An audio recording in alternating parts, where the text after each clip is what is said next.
Part 1. First, you have some time to look at questions 1 to 6.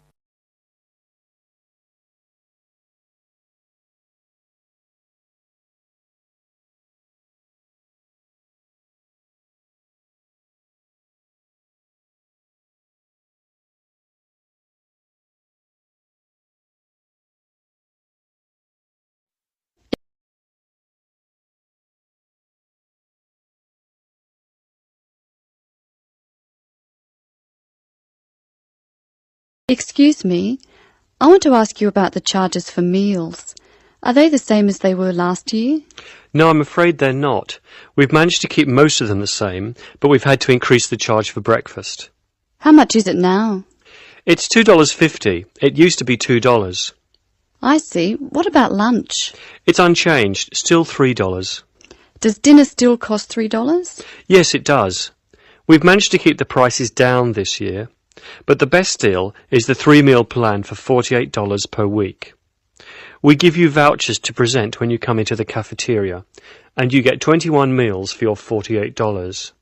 That works out to a little more than $2 a meal. The 2-meal plan is also at last year's rates of $36 per week. We give you vouchers for that too. My sister was in this hostel before me. I'm sure the hours for breakfast used to be longer. Yes, they were. They used to be 7 to 9:30, but to keep our expenses down, we made them 7 to 9. Lunch is the way it was, though. Hold on. Dinner, 6 to 7:30. Isn't that a change? Yes, it is, and in fact the form is wrong. It used to be 5:30 to 7:30, but now it's 6 to 8 p.m. 6 to 8 p.m. That's good. So, which plan would you like? I'd like to think about it, please. I need to check my lecture schedule. Before you hear the rest of the conversation, you have some time to look at questions 7 to 10.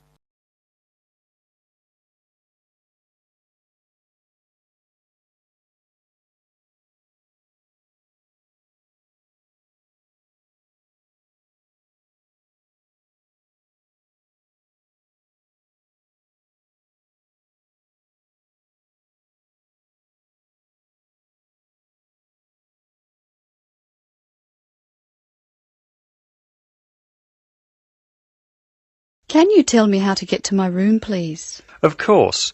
You're in the new wing, which is very freshly painted and pleasant. But I'm afraid you're going to have to go to a couple of other offices before you can have the key. You're in the admissions office now. Leave this office and turn right and go to the end of the hall. The last office is the fees office, where you can pay the balance of your room deposit. They'll give you a receipt. Okay. After you've been to the fees office, come back past admissions. You'll see a very large room at the northwestern corner of the building. You can't miss it. That's the student lounge, and if you go in there, you can meet some of the other students and see who'll have a room near you. That's good. Can I get a cup of coffee there? Yes, there's a vending machine in the corner. Then go to the key room, which is opposite the lift and next to the library. Show them your receipt, and you can pick up your key there. My luggage was sent on ahead. Do you know where I should collect it? The box room is next to the women's toilet. You'll have to get the key from the key room. Thank you. That is the end of Part 1. You now have half a minute to check your answers.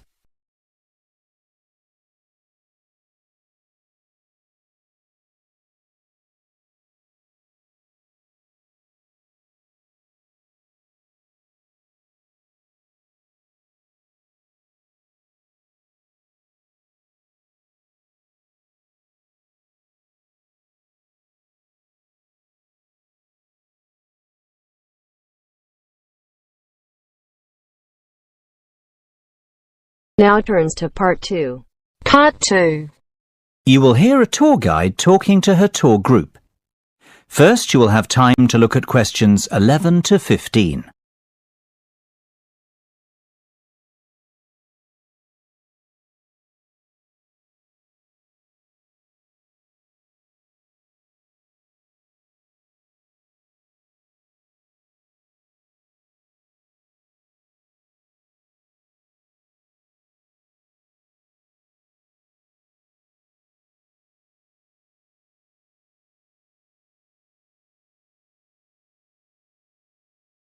Well, we certainly have a busy day ahead of us, so let's get started, shall we?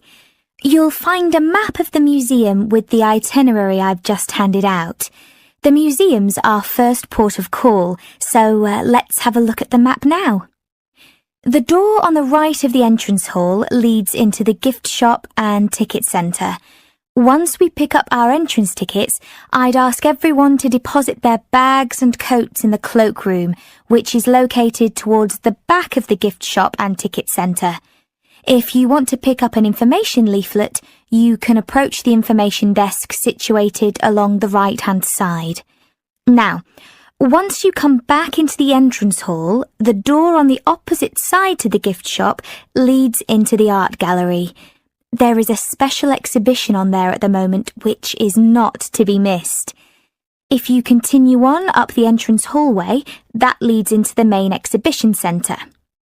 At the back left-hand side, there are some toilets. Beside the toilets, you'll find the 3D theatre. I strongly recommend that you make time for the 30-minute presentation in the theatre. It is well worth a viewing. Running along the right-hand side of the main exhibition centre is the Modern Art Studio. Here, not only can you view some of the most famous works of the 20th century, but you can also sit in on a workshop run by a local artist. So, that's the Art Museum. Before you hear the rest of the discussion, you have some time to look at questions 16 to 20.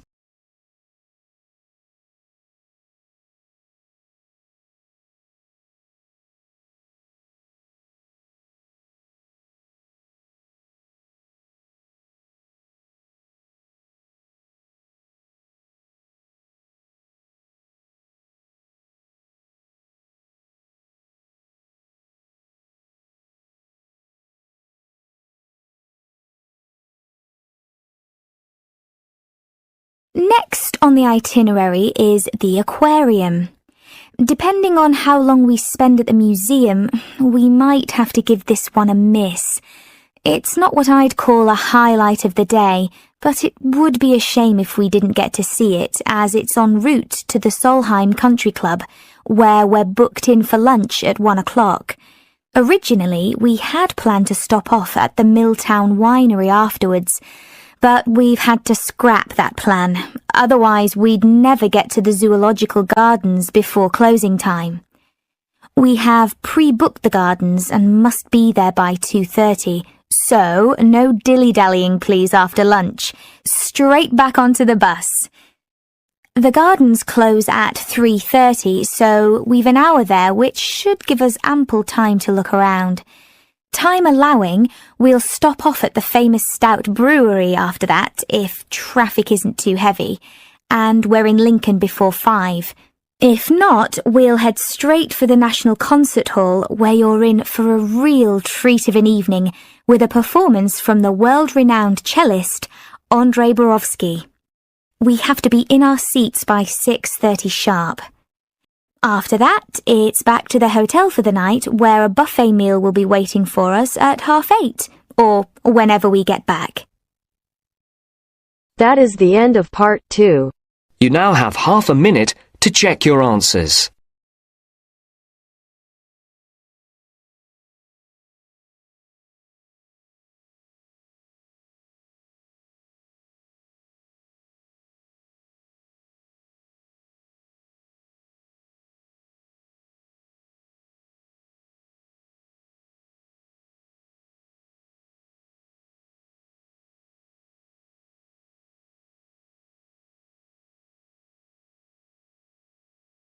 Now turns to part 3.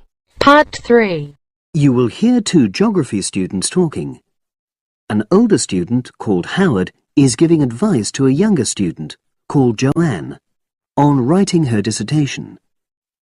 First, you have some time to look at questions 21 to 24.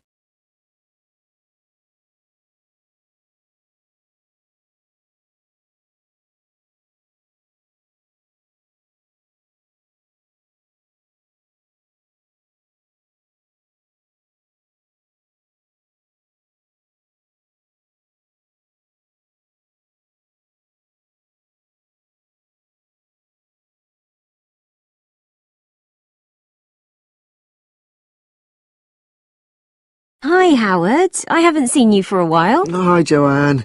Yeah, they're keeping us really busy on the postgraduate programme. But how are you? You'll be starting your dissertation soon, won't you? Yeah, tutorials start next week. I've got Dr. Peterson. You'll remember it all from last year, of course. It's not something you forget easily. Oh. But seriously, although I didn't expect to enjoy writing my dissertation, and in fact I didn't really find it much fun, I wouldn't have missed the experience. I found it really improved my understanding of the whole degree programme, from the first year on. Right. So, what are you doing yours on? Glaciated landscapes. Although I haven't decided exactly what aspect yet. I did mine on climate systems, so I can't help you much, I'm afraid. But you'll be fine once you start your tutorials. Dr. Peterson will help you focus. I know, and he'll set me deadlines for the different stages, which is what I need. My concern is that I've got tons of material on the topic, and I won't be able to stick to the word limit, I remember I had different concerns when I was doing my dissertation. Last year? Yeah, before my first tutorial I did a lot of fairly general reading because I hadn't fixed on my topic at that stage. I actually enjoyed that quite a lot and really improved my reading speed, so I was getting through a lot of material. I was frightened I wouldn't remember it all, though, so I got into the habit of making very detailed notes. So, did you find your tutor helpful in getting you started? Yeah, we certainly had some interesting discussions, but it's funny, I saw a brilliant programme about climate change, and it was that really fired me up. It was talking about some recent research which seemed to contradict some of the articles I'd been reading. Now you have some time to look at questions 25 to 30.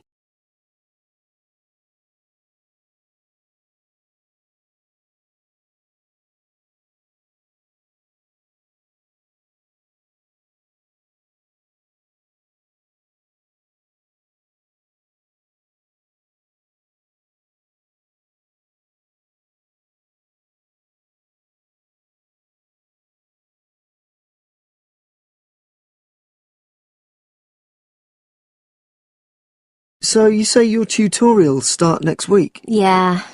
Well, the first month's crucial. You've got to meet your tutor and decide on your focus, but don't become too dependent on him. Don't see him every week, only when you want to check something. Right. Once you've got the focus, you've got to get reading. It's helpful to look through the bibliographies for all the course modules relating to your topic, and get hold of any books you think you'll need. I haven't got much money. I mean, get the books from the library, far better.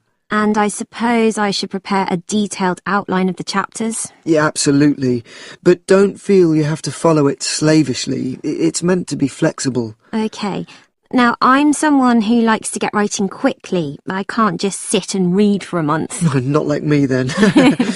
But if that's what suits you, your natural approach, then you really ought to start immediately and write the first chapter. Right. Now, Joanne, about the library, it's worthwhile getting on good terms with the staff. They aren't always helpful with undergraduates. I suppose they focus on postgrads more. Maybe. But show them you're serious about wanting to do good work. And what if I can't find what I need? Well, there's interlibrary loans. Borrowing books from other libraries, but I've heard it isn't all that reliable. You're right, but you probably won't need it anyway. Be positive. The library is likely to have most things you need. And during the dissertation writing period, you can take out 15 instead of the usual 10 books. Should I look at previous year's dissertations? You can do. But I won't know which are the good ones.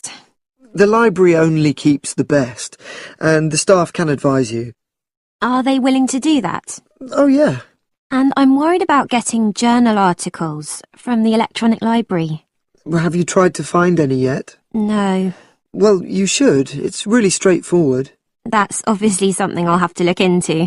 Dr. Peterson will help. Yeah, I know I can go to him if I have any worries. Except he will be away in the second month. It's the holidays. You should ask him what to do while he's away. Gosh, yeah. But I suppose I can get a lot of support from course mates. I know a couple of people who are thinking of doing the same topic as me. Take care. Collaboration can become dependency. I think you'd better see how that works out, what the people are like. You're probably right. About other reading, I suppose Dr. Peterson will recommend plenty of good articles to get me started. One thing I'd find out is what his attitude is to internet sources. Surely not in this day and age. I'd better get that sorted out right at the beginning. I would if I were you.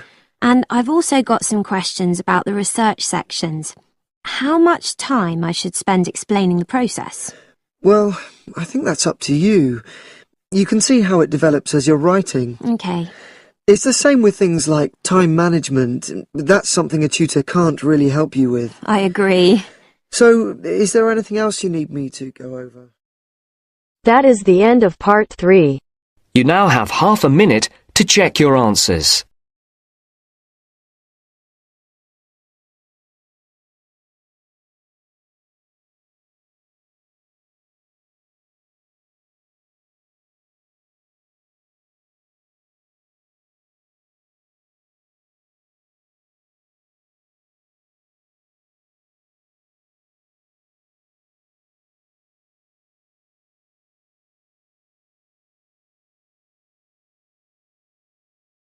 Now turns to part 4.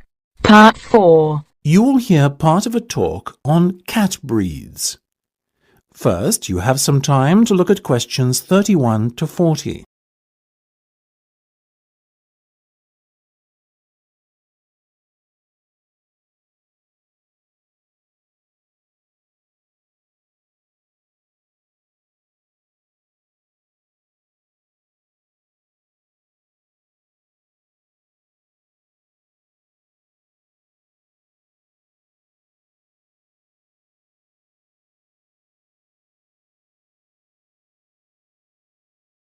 Look at her, ladies and gentlemen. Isn't she beautiful? The Abyssinian is a natural breed of cat which originated in Africa, or more specifically, what is now Ethiopia.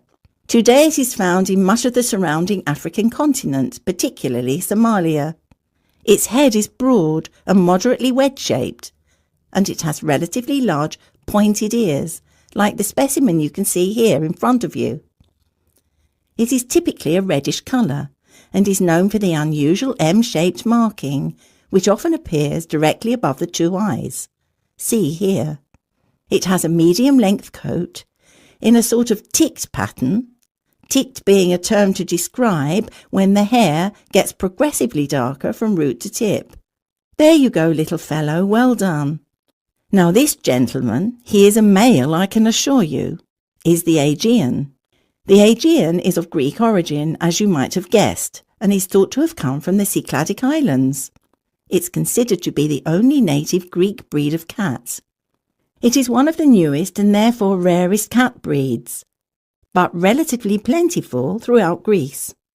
It is much liked for its intelligence and friendliness, and because it excels in pest control. It has a semi-long-haired coat with rich tail. The coat is typically bi- or tri-coloured, with white always present, and the other colours ranging from black to red, blue, cream, etc. These colours are just as likely to present themselves as stripes. This little guy, as you can see, has beautiful reddish-blue stripes running through a pale coat. The head is medium-sized and quite round. The ears have a wide base, rounded tips, and are covered by hairs. Now the Australian. Australians are still mainly confined to distribution in their homeland. Obviously Australia, though a number of catteries in the UK have started to breed them too. Look at those expressive eyes. The cat is a fine example of the breed, medium-sized and short-haired. Notice also the large round head. This breed is much loved for its tolerance of children, and because it is very rarely inclined to scratch. Its coat is typically spotted, or, as in the case of this little fellow, classic tabby style. Last but not least, we have the bobtail, another relatively new breed, like the Aegean and Australian.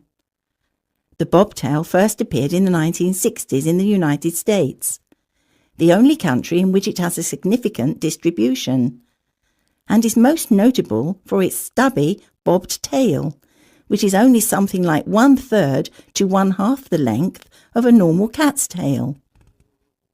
It is a very sturdy breed, with rather shaggy and dense fur. Bobtails can have any colour fur, and often have the appearance of a tabby. Unlike the other breeds we have discussed, the bobtail is not natural. It is said to be a result of the crossbreeding of a domestic tabby cat and a bobcat. Such is the careful breeding the cat has undergone that it comes in all colours, and there are also both long and short-haired versions. If I had to recommend one of these breeds to you today, I would have to vouch for the Australian. After all, as all of us here are parents, we must surely agree that our children are our first consideration when it comes to purchasing a pet. What effect the animal will have on them, how will it react, etc. These are questions we all ask ourselves, and they are even more important when the child is very young. The Australian is simply unrivalled in the temperament department and is extremely unlikely to lose its composure and take a swipe at your child. That said, it is still a very rare breed in these parts, and as with all things in the world, rare equates to very expensive. So it may be beyond the price range some of you are prepared to pay. Surprisingly perhaps, though the bobtail is part lynx or bobcat, as they say in the States, it doesn't appear to have inherited any of the wildcat's aggressiveness, and therefore it makes an excellent second best as a pet you can allow to be around children. It is also considerably less expensive. The other two breeds we have talked about both make excellent house pets. However, hand on heart, I could not endorse either as a pet to have around young children. In my view, the child's safety is not something to gamble with. So, if you can afford the extra few quid to lay out for a bobtail, or better still, an Australian, do so. You won't regret it. That is the end of part 4. You now have half a minute to check your answers.